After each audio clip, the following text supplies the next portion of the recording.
आज की इस क्लास में दोस्तों हम बिहार डीएलएड एंट्रेंस एग्जाम के लिए रीजनिंग के क्वेश्चन सॉल्व करेंगे। ठीक है ना। तो अभी तक दोस्तों मोस्ट इंपॉर्टेंट वाले 4 टॉपिक रीजनिंग के हमारा कंप्लीट हो चुका है। और दोस्तों आज की इस क्लास में हम जो है रीजनिंग के नेक्स्ट टॉपिक स्टार्ट करने वाले हैं। तो आज का हमारा टॉपिक है दोस्तों एनोलॉजी। ठीक है ना। और इसके जो है आज की इस क्लास में हम टोटल 20 क्वेश्चंस सॉल्व करेंगे। यहाँ पर आप लोग क्वेश्चंस देख सकते हैं जो आज की इस क्लास में हम सॉल्व करने वाले हैं। देखिए दोस्तों, एनालॉजी ये जो हमारा टॉपिक है ना, इसके अंतर्गत जो क्वेश्चंस पूछे जाते हैं ये समरूपता पे आधारित होते हैं। और अगर दोस्तों हमें अनुपात और समानुपात अनुपात का मतलब पता है ना, तो मोस्टली क्वेश्चंस हम जो है खुद से सॉल्व कर सकते हैं। देखिए कैसे सॉल्व करते हैं, इसके क्वेश्चंस को सॉल्व करने का एक नियम भी होता है। तो पहला 2-3 तरह के नियम है। पहला नियम क्या है कि स्टार्टिंग में जो आप नंबर्स देख रहे हैं ना, जो अनुपात में है, देखिए ये जो साइन आप देख रहे हैं ये समानुपात का साइन होता है। ठीक है ना। और ये साइन होता है अनुपात का। अब समानुपात का मतलब ये होता है कि इस साइड में जो अनुपात में संख्याएं दे रखी है और इस साइड में जो अनुपात में संख्याएं दे रखी है वो इक्वल होगा। समानुपात का मतलब यही है। ठीक है ना। तो देखिए पहला नियम हमारा क्या है कि अगर दोस्तों जो रिलेशन इस अनुपात में जो संख्याएं दे रखी है 12 और 24 में जो रिलेशन होगा ना, मतलब कि 12 और 24 में जो हमारा पैटर्न बन रहा है, सेम वही पैटर्न दोस्तों आगे की जो संख्याएं देख रहे हैं इनमें बनेगा। ये पहला नियम है, ये मान सकते हैं आप। ठीक है ना। क्वेश्चन मार्क के स्थान पर एक्स मान लेंगे। तो जो रिलेशन जो पैटर्न इन दोनों संख्याओं में बन रहा है वही पैटर्न इन दोनों संख्याओं में बनेगा और इनको फॉलो करते हुए हमें इसका आंसर निकालना होगा। ठीक है ना। अब देखिए दूसरा नियम हमारा क्या कहता है, इसमें हम अनुपात और समानुपात वाला नियम लागू करेंगे। ठीक है ना।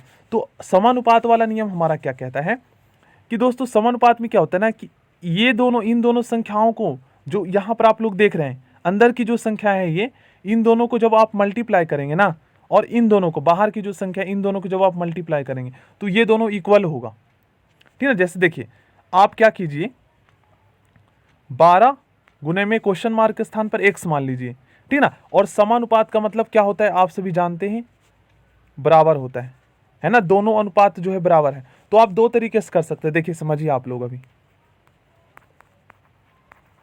ठीक है ना। ये दोनों इक्वल होगा, आप लोग इसको सॉल्व करके देख लीजिए। अब देखिए क्या आंसर आता है हमारा। एक्स हमने माना है क्वेश्चन मार्क के स्थान पर, 12 दूनी 24, 2, 32 दूनी 64। एक्स जो है हमारा, एक्स की वैल्यू यहाँ पर 64 आया है। तो इसका मतलब यह है कि क्वेश्चन मार्क के स्थान पर हमारा 64 आएगा। अब देखिए दूसरा तरीका क्या है, तो समानुपात में क्या होता है ना, ये वाला अनुपात इसके बराबर होता है। तो हम इस तरीके से कर लेते हैं। अनुपात को दोस्तों हम बटे के फॉर्म में भी लिख सकते हैं, अनुपात का। ठीक है ना। बटे के फॉर्म में भी लिख सकते हैं। और ये दोनों, और समानुपात का मतलब होता है कि दोनों साइड में जो अनुपात में संख्याएं दे रखी है ये आपस में इक्वल होगा। ठीक है ना। अब हम एक्स मान लेते हैं। अब देखिए इसको आप सॉल्व कर दीजिए, आपका आंसर आ जाएगा। चाहे आप क्रॉस मल्टीप्लाई कर दीजिए, इस तरीके से हम मैथ के क्वेश्चन सॉल्व करते हैं ना, तो क्रॉस मल्टीप्लाई कर दीजिए तो भी आपका सेम ही आंसर आएगा। या फिर दोस्तों आप लोग इस तरीके से भी सॉल्व कर सकते हैं। देखिए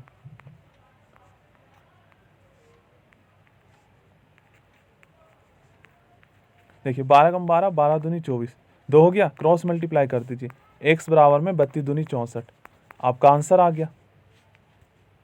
देखिए समानुपात के इस नियम को दोस्तों आप लोग याद रखिएगा। ठीक है ना। देखिए समानुपात का नियम क्या कहता है कि माध्यमिक राशियों का गुणनफल जो है ना, माध्यमिक राशियों का गुणनफल बाहरी राशियों के गुणनफल के बराबर होता है। ठीक है ना। तो अगर हम दोस्तों देखिए यहां पर आप लोग इस तरीके से 12 को जो है ए मान सकते हैं, ए अनुपात में 24 को यहां पर आप बी मान सकते हैं, और यहां पर हमारा समानुपात का साइन है। ठीक है ना। 32 को आप सी मान सकते हैं, और उसके बाद क्वेश्चन मार्क के स्थान पर जो संख्या इसको आप डी मान सकते हैं। तो इसका नियम कैसे लागू होगा, समानुपात का नियम कहता है कि माध्यमिक राशियों का गुणनफल बाहरी राशियों के गुणनफल के बराबर होता है। तो हम क्या करेंगे, देखिए हम इस तरीके से लिख सकते हैं, बाहरी राशि के गुणनफल के बराबर होता है माध्यमिक राशियों का, तो ए गुना में डी, ये बाहरी राशियां हो गया, और बी गुना में सी, इनके गुणनफल के बराबर होता है ना। ये हमारा समानुपात का नियम कहता है। तो इस नियम के अकॉर्डिंग आप जो है क्वेश्चंस को सॉल्व कर सकते हैं और आपका बिल्कुल करेक्ट आंसर आएगा। ठीक है ना। तो यही वाला फॉर्मूला आपको यहाँ लगा देना है। जैसे 12 गुना में 24 कर दीजिए, सॉरी 12 गुना में 24 कहाँ से करेंगे, हमें बाहरी राशियों और आंतरिक राशि गुणनफल करना है ना, तो ये 12 बाहरी राशियाँ हो जाएगी। 12 गुना में हमें एक्स मानना है क्योंकि डी हमें नहीं पता है। ठीक है ना। तो इस तरीके से ए गुना में डी, तो ए हमारा 12 है और डी हमारा एक्स है। ठीक है ना, एक्स, और यहाँ पर बराबर का साइन लगाना है। और माध्यमिक राशियों के गुणनफल के बराबर होता है, बाहरी राशियों का गुणनफल। तो माध्यमिक राशियाँ 24 और 32 है। अब आप सॉल्व कर लीजिए, 12 दूनी 24, x बराबर में 32 दूनी 64, आपका आंसर आ जाएगा। देखिए अब इस क्वेश्चन को दोस्तों आप लोग इजीली सॉल्व कर लेंगे, क्योंकि आपको समानुपात का मतलब पता चल गया है। तो हम वही वाला फॉर्मूला यहाँ पर लगाएंगे, क्वेश्चन मार्क के स्थान पर हम x मान लेंगे। हम क्या करेंगे दोस्तों, माध्यमिक राशियों का गुणनफल बाहरी राशियों के गुणनफल के बराबर होता है, तो सेम वैसे ही यहाँ पर हम मल्टीप्लाई कर देंगे। हम क्या करेंगे, बाहरी राशियों को गुना कर देंगे, ठीक ना, और माध्यमिक राशियों को 625 गुने में 80। अब बाहरी राशियों का गुणनफल माध्यमिक राशियों के गुणनफल के बराबर होता है, ये हमारा फॉर्मूला है और यहाँ पर हमने लगा दिया है। अब देखिए आप लोग क्या कीजिए दोस्तों, देखिए इस जीरो से ये जीरो कट गया है ना, 2 पचे 10, 2 चौक 8, ठीक है ना, 5 कम 5, देखिए यहाँ से अगर हम 5 से 625 में भाग करें तो 5 कम 5, 5 दूनी 10, 5 पचे 25, देखिए 125। अब x बराबर में हमारा कितना आएगा, 125 को आप 4 से मल्टीप्लाई कर लीजिए, तो 4 पचे 20 के 0, 12 चौक 48 और 2 यहाँ पर 50, 500। x बराबर में 500 हमारा आंसर आ गया, ठीक ना, तो यहाँ पर हमारा 500 आएगा। देखिए दोस्तों इस क्वेश्चन को जो है ना आप दूसरे तरीके से भी कर सकते हैं। समानुपात का मतलब ये होता है कि इस साइड में जो संख्याएं अनुपात दे रखी है ना, अनुपात में, और इस साइड में जो संख्याएं दे रखी है, ये दोनों आपस में इक्वल होगा, बराबर होगा। तो हम क्या करते हैं, अनुपात को हम बटे के फॉर्म में लिख सकते हैं, तो हम इस तरीके से लिख लेते हैं, ठीक है ना, बराबर में करके, और नीचे हम क्वेश्चन मार्क के स्थान पर x मान लेंगे। अब देखिए दोस्तों आप इसको सॉल्व कर लीजिए, क्रॉस मल्टीप्लाई कर लीजिए, सेम वही आंसर आएगा, ठीक ना। तो देखिए हम क्रॉस मल्टीप्लाई करके इसको सॉल्व कर लेते हैं, 100 गुने में x हो जाएगा बराबर में 80 गुने में 625। अब बात वही आ गया ना, 0 से 0 कट गया, 2 पचे 10, 2 चौक 8, 5 से काटेंगे तो देखिए 125। अब 125 को आप 4 से मल्टीप्लाई कर दीजिए तो x बराबर में आपका 500 आंसर आ जाएगा। देखिए सेकंड क्वेश्चन में जिस तरीके से दोस्तों सूर्य जो है ना एक तारा है, ये हम सभी जानते हैं, सूर्य एक गर्म तारा है, उसी तरीके से दोस्तों यहाँ पर आप लोग देखेंगे तो कबूतर जो है ना एक पक्षी है, ठीक है, इनके बीच बिल्कुल सेम मतलब कि इक्वल रिलेशन बन रहा है। कहने का मतलब ये है कि जो रिलेशन इनके बीच बन रहा है वही रिलेशन दोस्तों इनके बीच बन रहा है ना, आप खुद देख सकते हैं। बाकी ऑप्शन अगर इसके मुकाबले देखा जाए तो इतना एप्रोप्रिएट नहीं है जितना ऑप्शन सी है। देखिए इस क्वेश्चन में दोस्तों हम पैटर्न चेक करते हैं, ठीक है ना, इसमें कौन सा पैटर्न यूज किया गया है। तो क्या करते हैं, देखिए यहां पर हो सकता है दोस्तों 11 अनुपात में 1210 है, ठीक है, तो हो सकता है 11 का स्क्वायर करके, देखिए कहने का मतलब ये है कि हो सकता है दोस्तों 11 का जो है ना स्क्वायर करके इसमें 10 से मल्टीप्लाई कर दिया गया हो, क्योंकि 11 का स्क्वायर 121 होता है और 10 से जब आप मल्टीप्लाई करेंगे तो आपका 1210 आ जाएगा। अब दोस्तों क्या ये पैटर्न इसमें लागू है कहीं पर, क्योंकि आप सभी जानते हैं सेम पैटर्न को फॉलो करते हुए हमारा दूसरा समानुपात में संख्या होगा, क्योंकि हमने आपको बताया था ना कि जो रिलेशन, जैसे यहाँ पर देखिए जो रिलेशन दोस्तों इनके बीच होगा वही रिलेशन इनके बीच होगा, ठीक है ना, तो सेम वैसे ही उसमें भी होगा। मतलब दोस्तों जो पैटर्न जो है ना इनमें यूज़ किया गया है वही पैटर्न क्या किसी और ऑप्शन में है, ये हम चेक करते हैं। तो हमने क्या किया था, 11 का स्क्वायर कर दिया था और इसमें 10 से मल्टीप्लाई कर दिया था, तो अगर हम 6 का स्क्वायर करें तो 36 होगा, और 36 को अगर दोस्तों हम 10 से मल्टीप्लाई करें तो 360 आएगा, लेकिन यहाँ पर तो नहीं है ना, क्योंकि ये वाला हमारा पैटर्न फॉलो करके हम चेक करेंगे। अब देखिए 8 का स्क्वायर करें तो 8 8 64, और 64 को अगर हम 10 से मल्टीप्लाई करें तो देखिए 640 आएगा ना, तो यहाँ पर तो नहीं है, क्योंकि यहाँ पर ये वाला पैटर्न हम फॉलो करके देख रहे हैं। अब 7 का स्क्वायर करेंगे तो यहाँ पर हमारा हो जाएगा 49, और 10 से मल्टीप्लाई करेंगे तो 490 होना चाहिए। 9 का स्क्वायर करेंगे तो 81, और 81 को 10 से मल्टीप्लाई करें तो 810 होना चाहिए, तो नहीं है। तो देखिए हो सकता है दोस्तों यहाँ पर जो है ना इस तरीके से पैटर्न बनाया गया हो, 11 का जो है स्क्वायर कर दिया गया हो और उसके बाद 11 में से जो है ना एक घटाकर उसको मल्टीप्लाई कर दिया गया हो, तो 11 का स्क्वायर 121 होता है, और 11 में से एक घटाएंगे तो 10 से इसको मल्टीप्लाई कर दिया गया हो, ठीक ना। तो इसी तरीके से हो सकता है कि अगर 6 का हम स्क्वायर करें, ठीक है ना, और 6 में से एक घटा दे तो 5 आएगा, तो 36 को अगर हम 5 से मल्टीप्लाई करें, 36 को हम 5 से मल्टीप्लाई करें तो 6 पचे 30 के 0, 5 तिया 15, 6 पचे 30 के 0, 5 तिया 15, 16 17 18, 180 नहीं, यहाँ पे ये लागू नहीं होगा। कोई और ऑप्शन में हम चेक करते हैं। देखिए 8 में हम चेक करके देखते हैं दोस्तों, ठीक है ना, यहाँ पर हम दूसरा पैटर्न यूज़ कर रहे हैं, तो हम क्या करते हैं 8 का स्क्वायर करते हैं और 8 में 1 घटा देते हैं तो हमारा 7 आ जाएगा। तो 8 का स्क्वायर करने के बाद 7 से हम मल्टीप्लाई कर देंगे। तो देखिए 8 का स्क्वायर यहाँ पर 64 हो जाएगा और 8 में से 1 घटाने के बाद 7 आएगा और 7 से इसको मल्टीप्लाई करके देखते हैं। तो देखिए 7 चौक 28 और 7 छक 42, 42 43 44। देखिए यहाँ पर हमारा जो है आ गया, ठीक है ना। तो ये वाला हमारा राइट आंसर होगा ऑप्शन सी। चेक करने से दोस्तों हमें पता लग गया कि जो पैटर्न इसमें यूज़ किया गया वही पैटर्न इसमें यूज़ किया गया, बाकी में नहीं किया गया है। देखिए इस क्वेश्चन में दोस्तों थोड़ा सा अलग पैटर्न यूज़ किया गया है। देखिए हम जो है ये 5/6 अनुपात में 64/49 है ना, इनके बीच क्या रिलेशन है ये हम चेक करते हैं। तो हो सकता है दोस्तों देखिए 5 में से जो है ना 1 घटा दिया गया हो और इसका क्यूब कर दिया गया हो। तो 4 का क्यूब 64 होता है, 4 चौक 16, 16 चौक 64। इसी तरीके से 6 में 1 प्लस कर दिया गया हो और इसका स्क्वायर कर दिया गया हो, ठीक ना। तो अगर आप 4 का क्यूब करेंगे तो 64 आएगा 64, और 7 का अगर आप स्क्वायर करेंगे तो 7 7 49 आएगा। तो देखिए यहाँ पर हमारा कौन सा पैटर्न है, सबसे पहले हम 1 घटा दे रहे हैं और उसका क्यूब, और 1 प्लस कर दे रहे हैं नीचे में मतलब डिनोमिनेटर में और उसका स्क्वायर कर दे रहे हैं। तो सेम यहाँ पर हम पैटर्न यूज़ करके देखते हैं क्या ऑप्शन में कहीं पर है वो वाला आंसर। चेक करते हैं। देखिए हम क्या करते हैं 4 में 1 घटा देते हैं और उसका क्यूब कर देते हैं, ठीक है ना। और नीचे 7 है तो इसमें 1 हम प्लस कर देते हैं और इसका स्क्वायर कर देते हैं। तो देखिए 3 आएगा, 3 और 3 का क्यूब करेंगे तो 27 आएगा, ठीक है ना। 3 को 3 टाइम मल्टीप्लाई, और यहाँ पर 8 है, 8 का स्क्वायर करेंगे तो 8 8 64। तो देखिए यहाँ पर ऑप्शन में देखेंगे आप तो है 27/64, ठीक है ना। तो ऑप्शन बी इसका राइट आंसर होगा। देखिए इस क्वेश्चन में दोस्तों इन सभी लेटर्स को जो है ना किस पैटर्न के अकॉर्डिंग लिखा गया है ये हम चेक करते हैं, ठीक है ना। देखिए इस तरीके से दोस्तों हम चेक करते हैं, ये हमारा ए है और ये डी है। तो ए और डी में क्या अंतर है, तो ए में दोस्तों 3 लेटर और मतलब बढ़ाए गए हैं, ठीक ना, बी सी डी।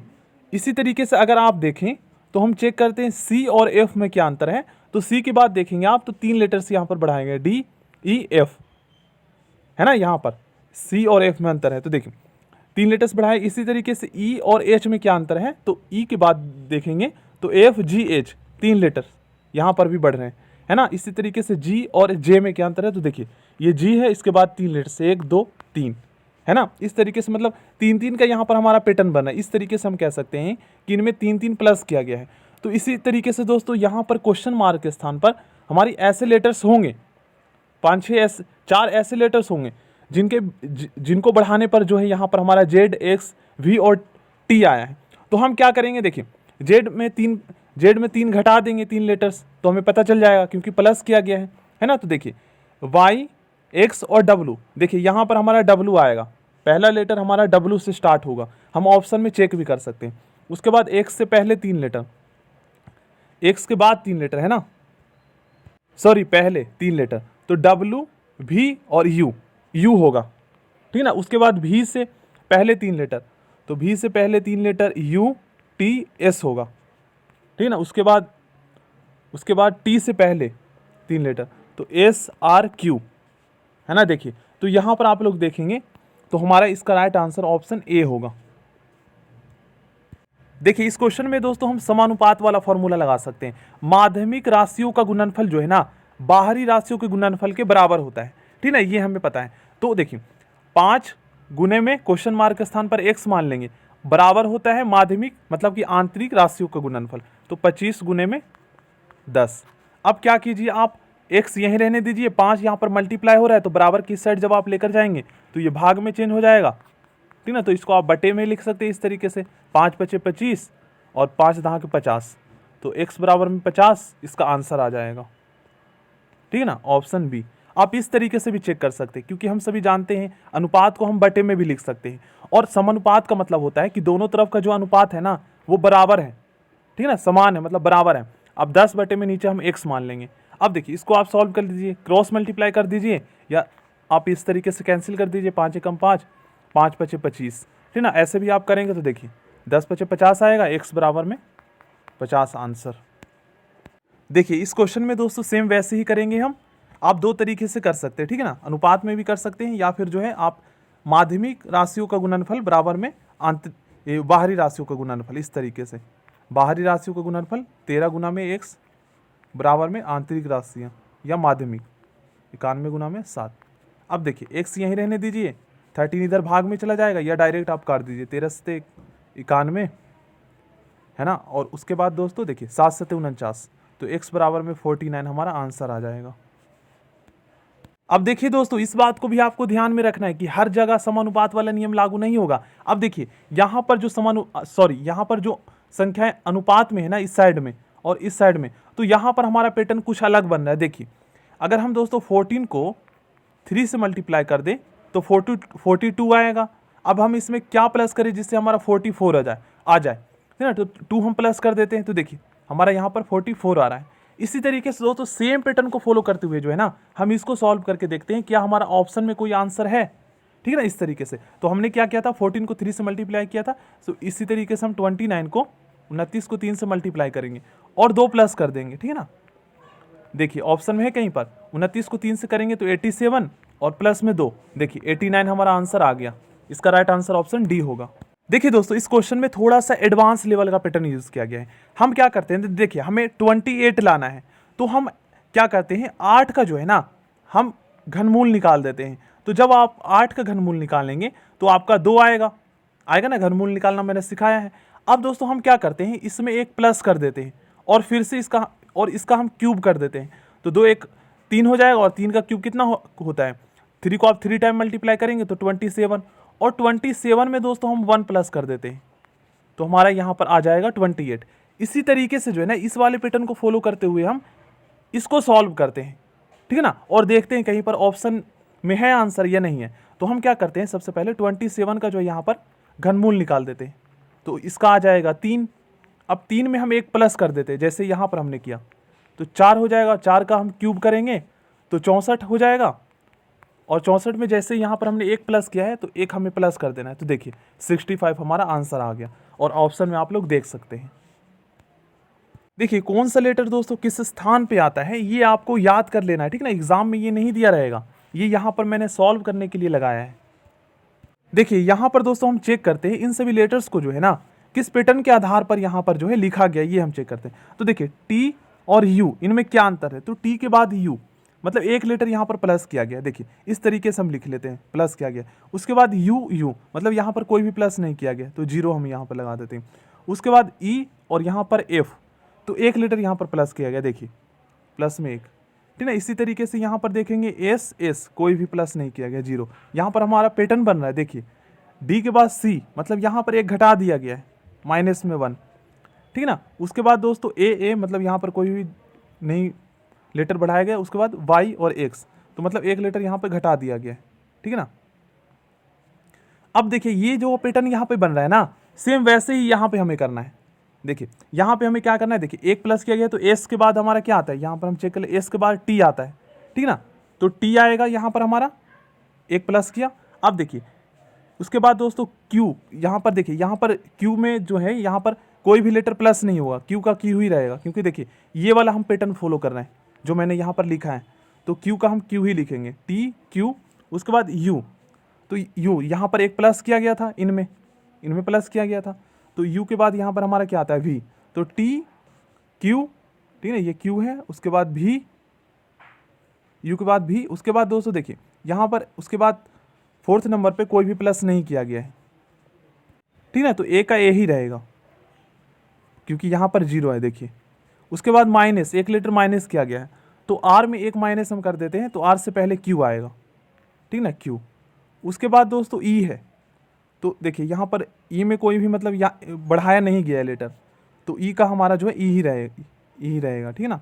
उसके बाद ई में एक लेटर हम घटाएंगे, यहाँ पर माइनस है, तो डी आएगा। अब हम चेक करते हैं टी क्यू भी ए, देखिए यहाँ पर दोस्तों हमारा आंसर आ गया ऑप्शन सी में। देखिए टी क्यू भी ए क्यू ई डी, ये वाला।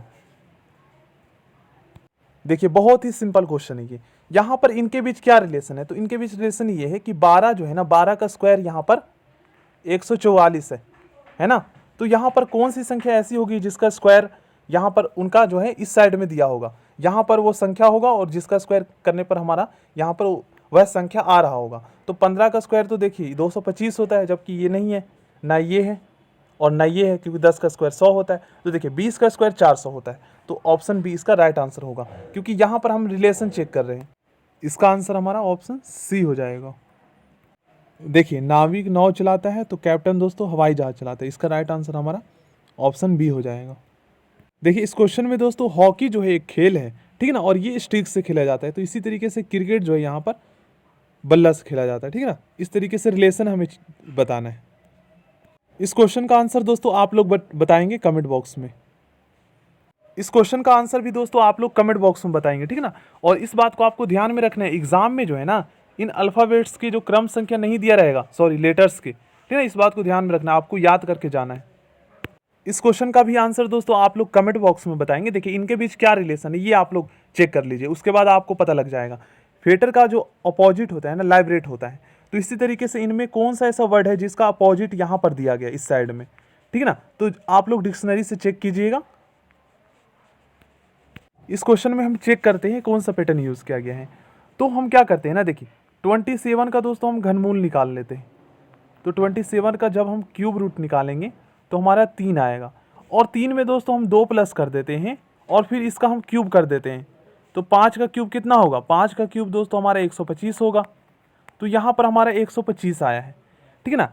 अब यहाँ पर क्वेश्चन मार्क के स्थान पर क्या आएगा, हम वैसे ही सेम इसी पैटर्न को फॉलो करते हुए हम सॉल्व करते हैं, ठीक है ना। इस साइड में जो संख्या दे रखा है तो हम क्या करते हैं 64 का क्यूब रूट निकाल देते हैं। तो 4 आएगा, 4 आ जाएगा, और 4 में जैसे यहाँ पर हमने 2 प्लस किया है तो 4 में वैसे ही हमें यहाँ पर प्लस कर देना है, ठीक है ना, और इसका क्यूब कर देना है। तो 4 का जब आप क्यूब करेंगे, सॉरी यहाँ पर 4 और 2 6 हो जाएगा ना, 4 और 2 6, क्योंकि यहाँ पर हम प्लस कर रहे हैं। तो 6 का क्यूब करेंगे तो 6 6 36, और 36 को फिर से 6 से करना पड़ेगा, क्योंकि देखिए क्यूब का मतलब ही होता है यहाँ पर 6 को 3 टाइम मल्टीप्लाई करना। 6 6 36 के 6 18, 19 20 21, 216 हमारा आंसर आ जाएगा। इस क्वेश्चन का आंसर होगा दोषी भूतकाल, तो आशा दोस्तों हमारा भविष्यकाल होगा, ठीक है ना। इस क्वेश्चन में दोस्तों बहुत ही सिंपल पैटर्न यूज़ किया गया है। इनमें जो आप नंबर्स, ये जो नंबर है ना, इनके जो डिजिट है, इसके जो फेस वैल्यू है, इनको आप प्लस कर दीजिए। तो हम चेक करते हैं कौन सा पैटर्न यूज़ किया गया है दोनों को, ठीक है ना। वैसे ही जैसे हम लुप्त संख्या ज्ञात करना उसमें हम चेक करते थे, तो हम क्या करते हैं इनके फेस वैल्यू को हम प्लस कर देते हैं। तो कितना आता है,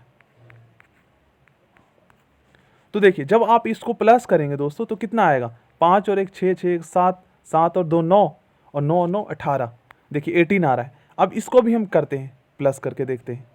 तो 7 और 2 9, 9 और 1 10, 10 3 13, 13 और 5 18, देखिए यहाँ पर 18 आ रहा है ना। तो अब हम इसको चेक करते हैं, 3 और 2 5, 5 और 6 11, 11 और 8 यहाँ पर हो जाएगा हमारा 19, और 19 और 7 दोस्तों यहाँ पर हो जाएगा हमारा 26। तो इसका मतलब ये है कि यहाँ पर कोई, देखिए आप सभी जानते हैं समानुपात में इनके बीच जो रिलेशन है ना, वही रिलेशन इनके बीच होगा। मतलब इनके बीच जो पैटर्न यूज़ किया गया है इन दोनों में, सेम वही पैटर्न इनमें भी यूज़ किया जाएगा, ठीक है ना। तो इनमें पैटर्न तो हमें पता चल गया, हमें इसके अकॉर्डिंग आगे मतलब आगे क्वेश्चन सॉल्व करना है इसके अकॉर्डिंग, ठीक है ना। तो हम यहाँ पर क्या करेंगे, मतलब हमें चेक करना है इनमें जो है ऑप्शन में ऐसी संख्या हमें ढूंढना है जिनको प्लस करने पर यहाँ पर 26 आ जाए, ठीक है ना। तो देखिए अगर हम दोस्तों इसको प्लस करके देखें तो देखिए कितना आता है, 2 और 1 3, 9 और 3 12, 12 और 6 यहाँ पर हो जाएगा हमारा 18, 18 और 8 दोस्तों देखिए 26 आ गया। तो इसका राइट आंसर ऑप्शन सी हो जाएगा। सो थैंक यू फ्रेंड्स, आज की इस क्लास में हम क्वेश्चन नंबर 20 तक ही सॉल्व करते हैं, और बाकी क्वेश्चन हम नेक्स्ट क्लास में करेंगे। अगर आप दोस्तों इन सभी क्वेश्चंस को सॉल्व कर सकते हैं तो प्लीज़ कर लीजिएगा, ठीक है ना। बाकी दोस्तों रीजनिंग के जो है ना क्वेश्चंस काफ़ी आसान पूछे जाते हैं एग्जाम में, ठीक ना। अगर आप प्रैक्टिस के 30-30 40-40 क्वेश्चंस भी कर लेते हैं ना तो भी आपकी काफ़ी तैयारी हो जाएगी, क्योंकि 10 मार्क्स के 10 क्वेश्चंस पूछे जाएंगे आपके, ठीक है ना। देखिए यहाँ तक आप लोग कर लीजिएगा, हम नेक्स्ट क्लास में जो है क्वेश्चन नंबर 30 से स्टार्ट करेंगे।